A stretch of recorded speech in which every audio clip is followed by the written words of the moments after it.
What's up, my friends and fellow like-minded creative individuals? My name is Joseph Edens, and welcome back to By Design.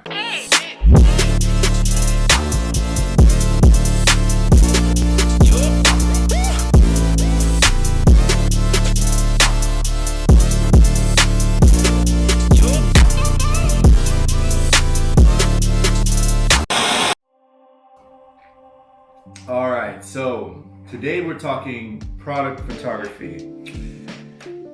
What's product photography? Hey Siri. Look at this. Somebody come look at this. Hey Siri, what's product photography? I found this on the web. Basically, it is the art of shooting a product for a business, a restaurant, whatever that may be, for them to use it in marketing and advertisement, things of that nature. So what are we doing today? We are shooting some t-shirts. I don't have my t-shirts handy. So we're shooting some t-shirts for a good friend of mine. His name is Nick Novotny. Shout out Novotny. We're doing a little see what we see shoot. Got a couple of different variations of his shirts here. I gotta say the black ones are probably my favorite. This one right here. Yep, it's got a backside to it too. The final design. So as I said before, this shoot I'm doing for my friend Novotny is for his company, which is called See What We See. What is See What We See? See What We See, sharing the vision to inspire. What is it? The goal of See What We See is simply to inspire you to go out and find the adventure. Our name comes from the vision of wanting to share with you a small piece of the adventures we take part in. I say we because I want this to become a community where we share our love for the outdoors in hopes of inspiring others to take that same initiative towards the outdoors. Life is more fun together. Find out what I mean by checking out our videos, blogs, and podcasts. And stay up to date with all things See What We See. So I want you guys to go ahead right now, pause this video, go to Instagram, check out his Instagram. I'm gonna link everything in the description.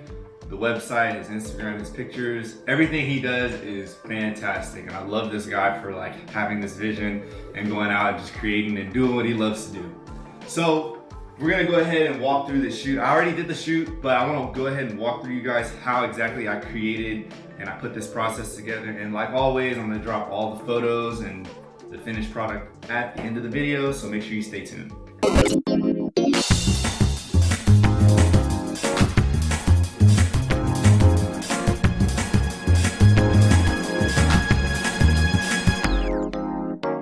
Things I used to make this shoot happen.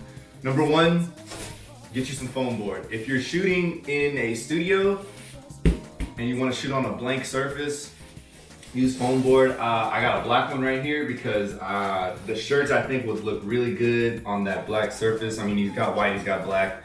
The lettering on the black shirts is white, so everything will pop, and you know, it'll just kind of give it that look that you want, that professional look. So foam board is what I used to create this.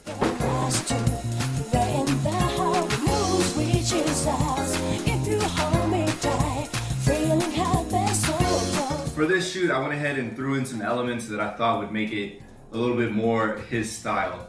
So what I did was I went ahead and laid the shirts out, got some sand, sprinkled some sand all over the shirt, made it look real, gave it that real like outdoorsy, beachy aesthetic, because I feel like that's the vibe he likes to go for.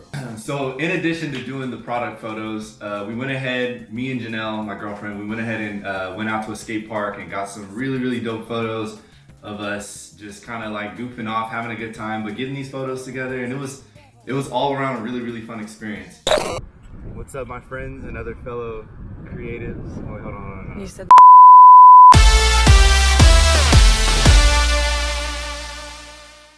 I even bumped into this guy that was skating there. I asked him, hey man, like, could you model this shirt for me?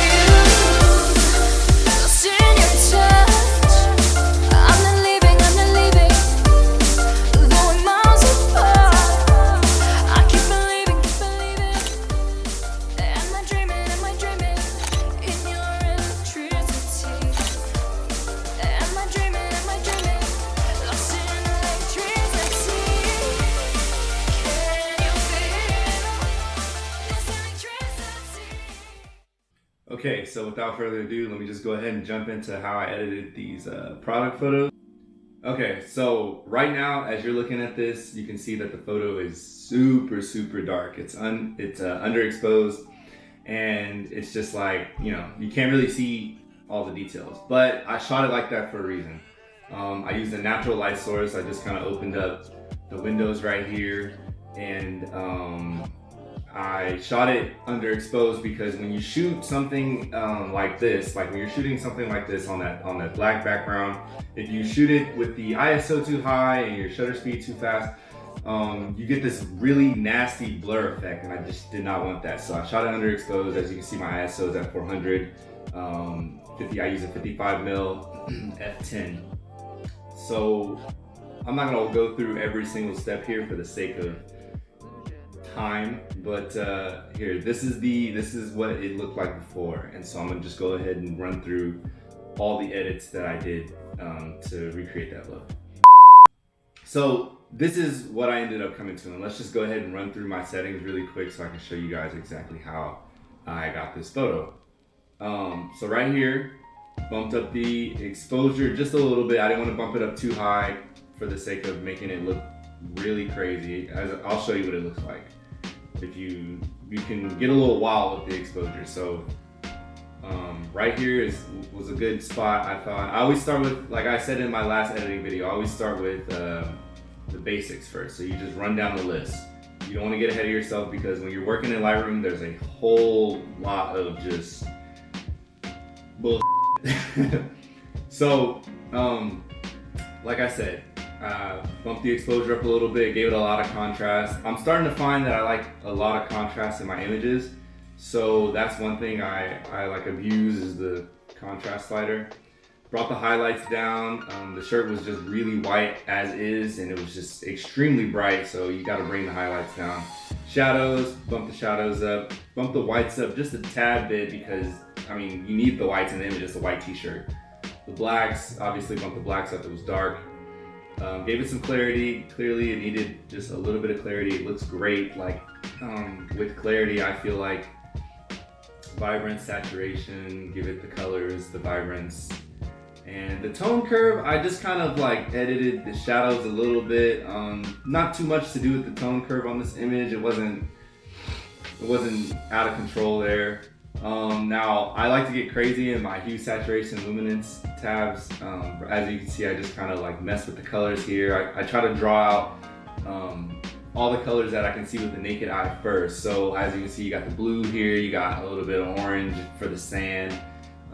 I tweaked it just a bit on the hue side to make it a little bit more orange, because it was more towards the natural image was more towards the yellowish side, but I gave it some orange in there.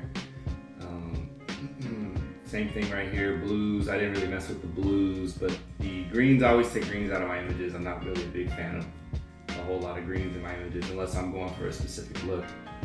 And then, yeah, I brought the greens down in saturation, brought the yellows down a tad, orange, but I bumped up the reds because there was a little bit of red in the sand. And then luminance is pretty self-explanatory. You know, I brought up the lightness of the sand, so I brought the yellows and the oranges up. I always bring the greens down. I added a little leaf right here because I thought it would be cool for a little aesthetic purpose, but it just kind of ended up getting in the way. I kind of wish I didn't put the leaf in that shot, but it's okay. This is new in Lightroom. I don't know, I'm a little behind on my Lightroom update, but this was something I had to start getting used to. This the shadows and the highlights and this little color wheel here, I think is really cool. So me personally, I always put blue in my shadows, and this right here is just a really nice tool. You can kind of darken it or you can lighten it. It gives it like a completely new effect. I love that so much. Same thing with the highlights. I put orange in my highlights. I bump the highlights up with the orange. So coming down, gotta put some sharpening in it. This image I think was a tad bit blurry, but I still think it came out nicely the way it all looked. But I went ahead and put I went ahead and sharpened the image, excuse me. Remove the chromatic aberration, enable profile corrections, always do that on my images. And that's about it. I didn't add a vignette because, as you can see, it was on a black surface, and I kind of wanted the sand to pop in the background and give it that nice little beachy vibe. And yeah, that's basically all I did for the white photo, or for the white t-shirt photo. All the white t-shirt photos kind of came out the same. But let's go ahead and move on to the next one here. The black ones were a little tricky to kind of edit. But I went ahead and shot the black ones on white foam board because it's a black t-shirt. It wouldn't have showed up very well on the black foam board. So I went ahead and just bumped my exposure up a little bit again. Contrast, like I said, I love contrast. Now, the difference with shooting the black t-shirt versus the white one, I had to bring the highlights all the way up because like I said, I'm gonna just go ahead and reset it here. It was super underexposed, as you can see again. I shot it on basically the same exact settings and everything. And I still use a little bit of the window light, but like I said, I had to really shoot this photo underexposed so it wouldn't come out crazy blurry. But yeah, so the highlights I brought up, shadows I brought down a little bit just to give the definition to like the black t-shirt, because as you can see, it was really sandy. The whites, brought the whites up, blacks, yada yada. This one I brought the texture down a little bit because there was sand particles on the shirt, so when I brought the texture down, it kind of blurred it a little bit so you wouldn't see those sandy particles. Gave it a little bit of clarity, vibrance, just a tad bit vibrant, and I always bump my saturation up as much as possible. It gave the sand like that really nice orangey color, as you can see over here. On the tone curve, I didn't really mess with tone curve at all. Did the same exact thing with the shadows and the highlights on this color wheel down here. And yeah, last but not least, the chromatic aberration. This one I gave a slight vignette to just because the background was white and I thought it would add a little aesthetic look to it. These, I just recently started getting into this color calibration down here. That's something that I don't know too much about, but I kind of play with this a little bit to see what it does to the colors. As you can see, red primary gives it, when you bring it up, it gives you a little bit of blue in the background, which I kind of like, so I left that as is. The green one right here, what did this do?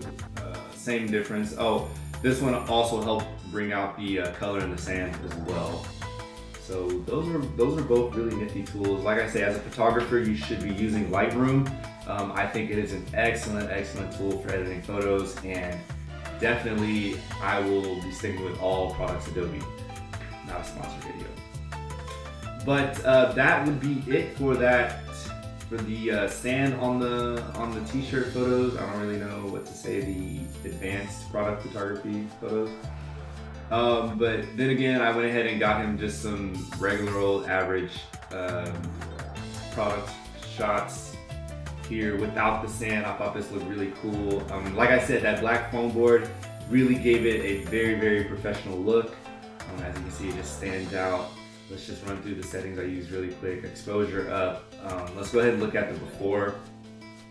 Very unexposed. Just can't really see anything, but like I said, shooting like that really helped the image, really helped me draw out the colors and the details, sorry, of the images. Cannot talk today, golly, what is going on? So right here, exposure, brought the exposure up, contrast. Highlight, had to bring the highlights all the way up for this. Shadows, brought the shadows down. I think bringing the shadows down and messing with the highlights, I like to opposite them because it gives you like for example, let me show you what happens if you bring the shadows up. Like, for me, the photo itself is not bad, but it was already very bright, and you don't want to like strain your eyes looking at something like this. So bringing the shadows down kind of balance out me having the highlights all the way up. Got the whites, brought the whites up for the white t-shirt, the blacks for the background. I didn't want it to be too dark. It gives it this real moody look. But if you're shooting a product photo, you want it to be as clear as possible, because if the person you're shooting for is going to drop on a website, you want everybody that's going to view this to have a very clear picture. You don't want any like shadows overlapping the images, and it just doesn't give it a very professional look. Basically kept the same look overall on all the photos. And yeah, that's basically it. Product photography in and of itself is a very useful skill. I think all photographers should learn how to use and utilize and just add to your inventory, because you never know when someone's gonna wanna have something like a product or something shot for them, for their website, for their page, whatever. And there you go, useful skill you have. This is my first product shoot. Not very hard to do. It was really fun. I had a great time kind of putting this idea together, and I brought his image out. I brought his vision out. I think one thing when you're shooting product photos is you want to know the person you're shooting for. You want to know your client. What is he like? Because most of the time they'll just say, "Hey, shoot this, and make it look cool." But like, how do you make it look cool? You kind of have to know who you're shooting for. And luckily, he was a really good friend of mine, so I kind of knew what aesthetic, what vibe he liked, and we went ahead and accomplished that photo.